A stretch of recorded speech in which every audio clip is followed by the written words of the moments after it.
कहा जाता है कि महाराष्ट्र में हिंदी का प्रचलन ज़्यादा नहीं है और शायद अच्छी तरीके से हिंदी को समझते नहीं और लफ्ज़ का भी इस्तेमाल ठीक से नहीं होता। इसलिए हर एक प्रदेश में अपनी अपनी परंपरा पैदा हुई कि शब्द को लेके संगीत को अच्छी तरीके से कैसा बनाया जाए। जैसे बंगाल में बंगाली में टप्पे बने बहुत अच्छी तरीके से, उसी तरीके से महाराष्ट्र में शास्त्रीय संगीत की बंदिशें अपनी अपनी भाषा में बनाने के लिए शायद नाट्य संगीत का प्रचलन रहा। 100 से ज़्यादा साल पुरानी ये परंपरा, और उसमें उस्ताद अब्दुल करीम खान साहब जैसे लोगों ने नाट्य संगीत गा के, जो नाटक में काम नहीं करते थे उन्होंने भी गाया। ये खास तरीके की बात है कि जिसको शास्त्रीय संगीत का मंच कहा जाए उस पर बैठ के नाट्य संगीत कोई गा रहा है, ये परंपरा बहुत अच्छी रही। ऐसा एक हम पद सुनेंगे जिसमें और भी एक बात है कि शब्द है, शास्त्रीय संगीत भी है, हिंदुस्तानी गायक गा रहा है, यानी हिंदुस्तानी संगीत का प्रचार और प्रसार करने वाला गायक गा रहा है, मगर और भी कुछ बात है, वो हम सुनने के बाद ही बात करेंगे। हम नाट्य संगीत सुनेंगे और उसके बारे में बात करेंगे।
खेळते पहा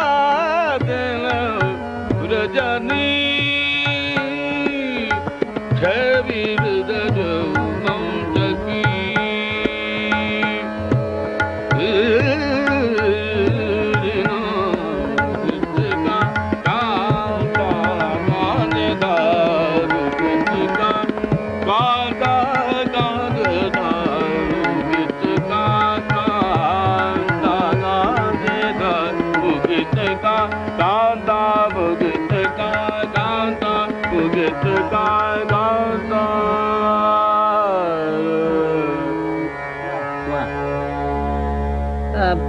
अब मैं ये पूछूंगा कि आपकी वजह से ये गीत सुनने में ऐसा लगा कि दक्षिण उत्तर का संगम हो रहा है।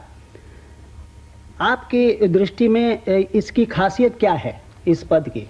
देखिए, मेरे गुरु के गुरु जो थे, हाँ, मैसूर जब संस्थान था, हाँ, उस टाइम में वहां जाके उन्होंने ये दाक्षिणात्य संगीत अभ्यास किया।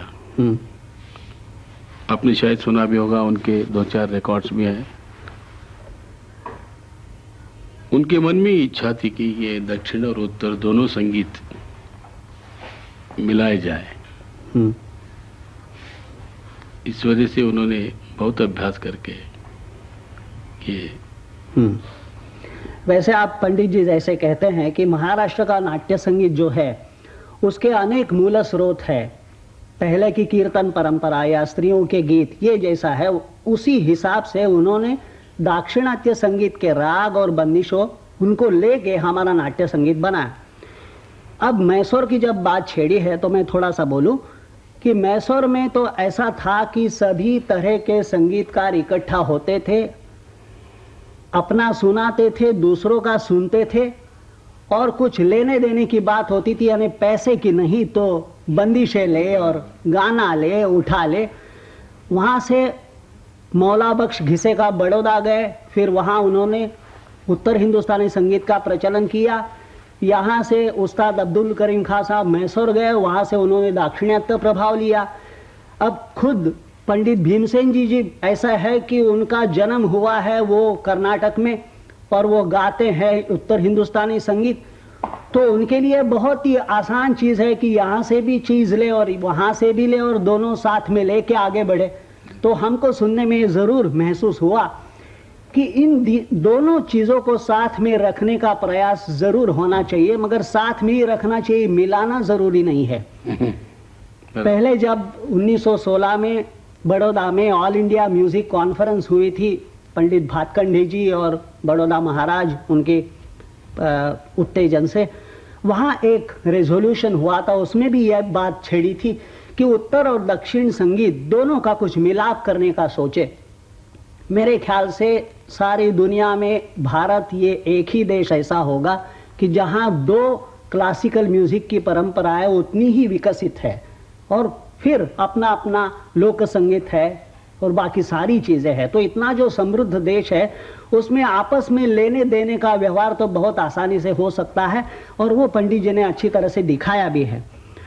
ये राग रागिणी बोले उसको, आनंद भैरवी नाम भी अच्छा, और उसमें मिलावट जो है वो भी अच्छी थी।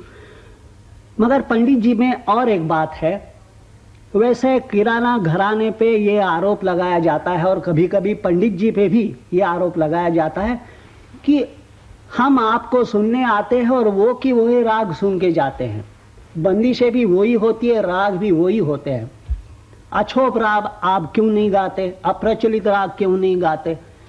तो पंडित जी के पास उसका जवाब मौजूद है। उन्होंने कई ऐसी चीज़ें बनवाई है जो अछोप होती है। अब जो बंदिश हम सुनेंगे उसमें शायद मल्हार की छाया है और छायानट की भी छाया है, तो उसको छाया मल्हार कहते हैं। और वैसे बारिश के दिनों में बारिश के संबंधित कुछ गीत गाना ये भी हमारी परंपरा है। तो ये छाया मल्हार की जो बंदिश है वो उनसे सुने। और उसके सुनने के पहले ही मैं सवाल आपसे कर सकता हूँ, वो ये है कि आपके गाने में एक तान बड़ी प्रभावी होती है, जैसा एक गुंजन रहता है आपके गाने में कि आपको नाद पुत्र कहे या नाद पात्र कहे, संदेह पैदा हो जाता है। तो आपकी तान की जो प्रभाव है उसके पीछे क्या रहस्य है? मेरी खुशकिस्मत से इतने अच्छे अच्छे लोगों को मैंने सुना है। मैं पहले कभी जल्दबाजी नहीं की गाने की। हाँ, बहुत अच्छी बात। पहले सुना करता था। वाह। मेरा गांव है गदग और बम्बई, आके भी मैं अच्छे अच्छे लोगों को सुनता था।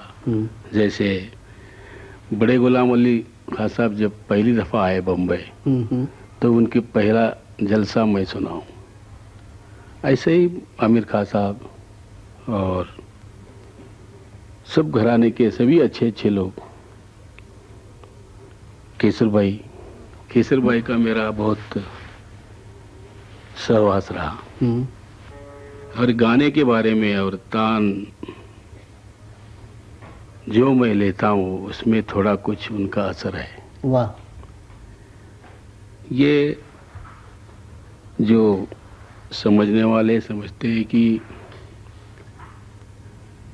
मेरी इच्छा है कि जितने घराने हैं भारतीय संगीत में सबका एक अच्छा मिलाप करके मैं लोगों के सामने रखूं। और वो मिलाप ऐसा चाहिए सुनने में अच्छा लगे और नकल नहीं चाहिए, असल होने की मैं कोशिश करता हूँ। ऐसे प्रभाव सब घराने के है मेरे पास। यही वजह है कि तान का भी जो है ज्यादा केसर भाई को सुन के थोड़ा असर हुआ है।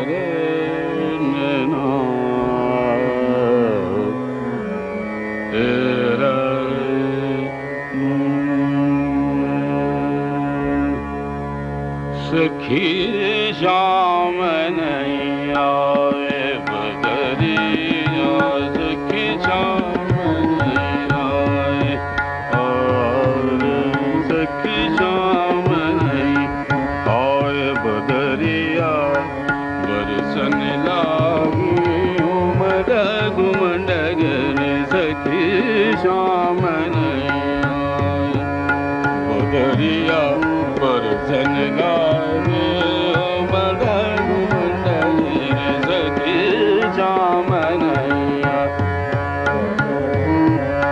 चमक चमक बीजरी रात चमके, चमक चमक बीजरी रात चमके, कोयल कभी पुकार, कुंवर शाम नहीं आए सखी शाम नहीं आए,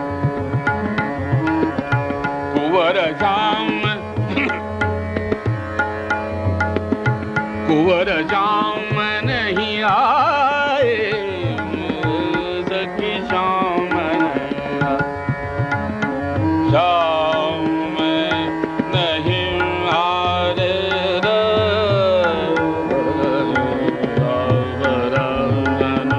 लागी सखी शाम नहीं आए, शाम नारी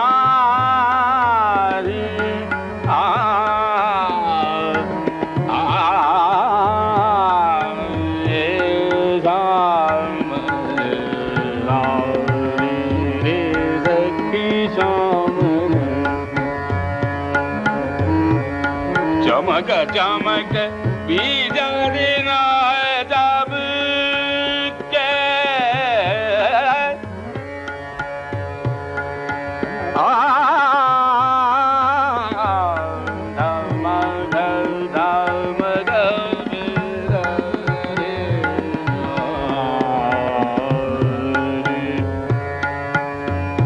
चमक चमक बीजरी रात चमके, कोयल कर पुकार, कुंवर शाम नहीं आए सखी शाम नहीं आए।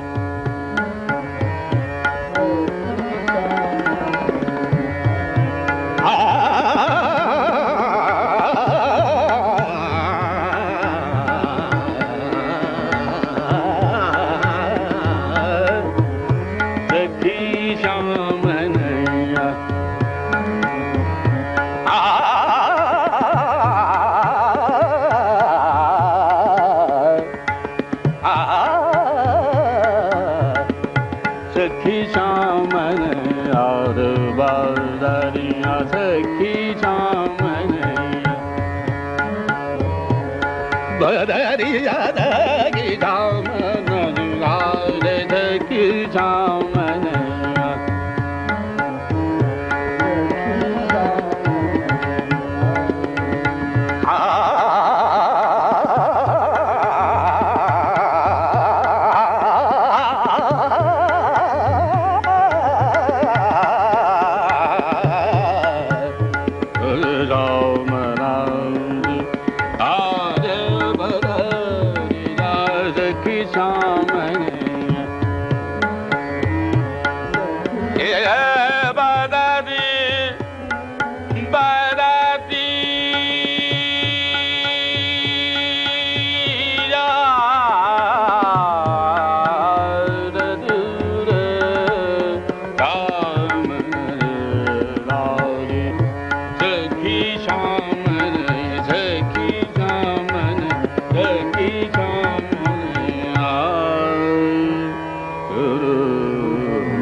आजकल जिसको 3 सप्तक बोलते हैं, पहले उसको बोलते थे त्रिस्थान, 3 स्थान।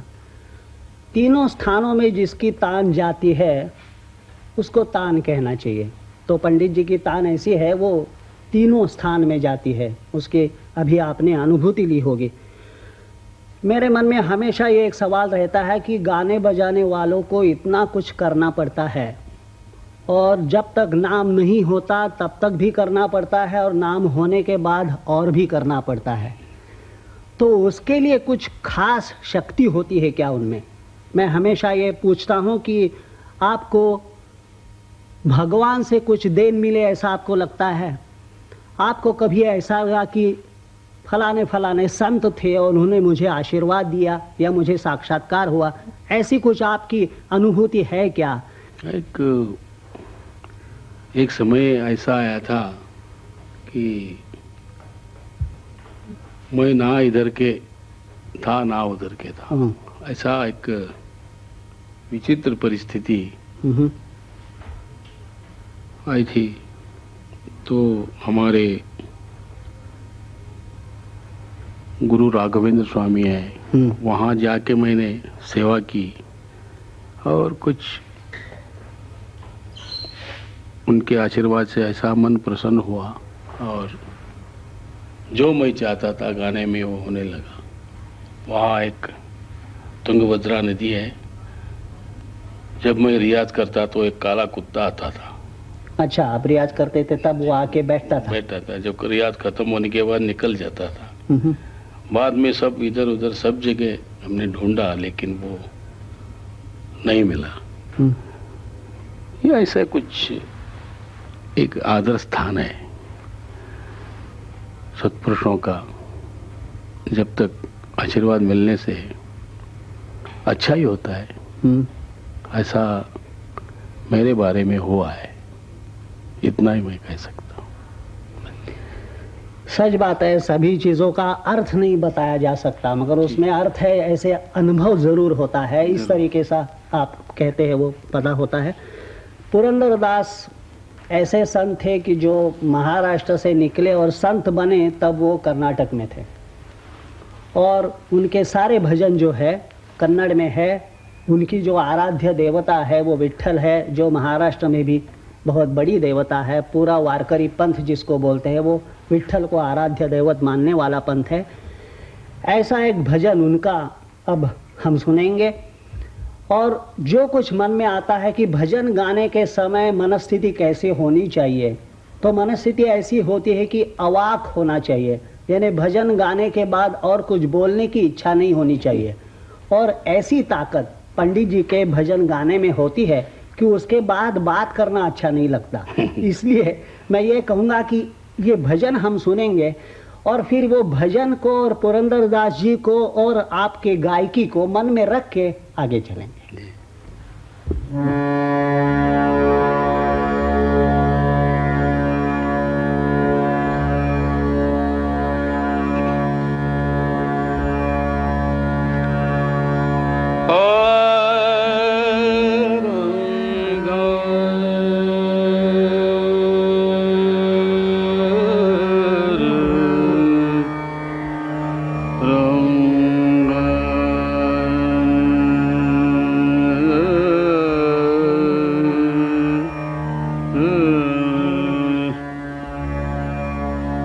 रंगा करुणिसो रंगा करुणिसो करुणिसो रंगा करुणिसो करुणिसो रंगा करुणिसो कृष्णा करुणिसो रंगा करुणिसो करुणिसो रंगा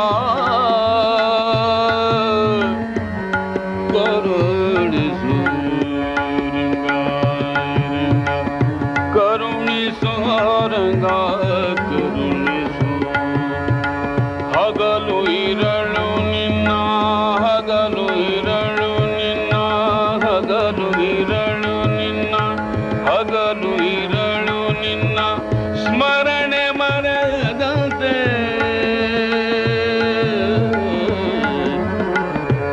ರಂಗಾ ಕರುಣಿಸೋ ರಂಗಾ ಕರುಣಿಸೋ ಕರುಣಿಸೋ ರಂಗಾ ಕರುಣಿಸೋ ಕರುಣಿಸೋ ರಂಗಾ ಕರುಣಿಸೋ ಕೃಷ್ಣ ಕರುಣಿಸೋ ಕರುಣಿಸೋ ಕರುಣಿಸೋ ರಂಗಾ ಕರುಣಿಸೋ ಕರುಣಿಸೋ ರಂಗಾ ಕರುಣಿಸೋ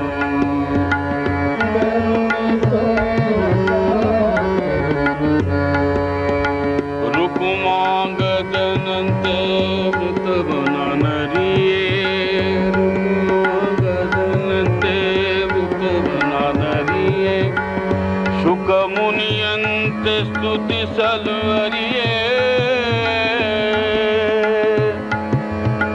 ಬಕವೈರಿಯ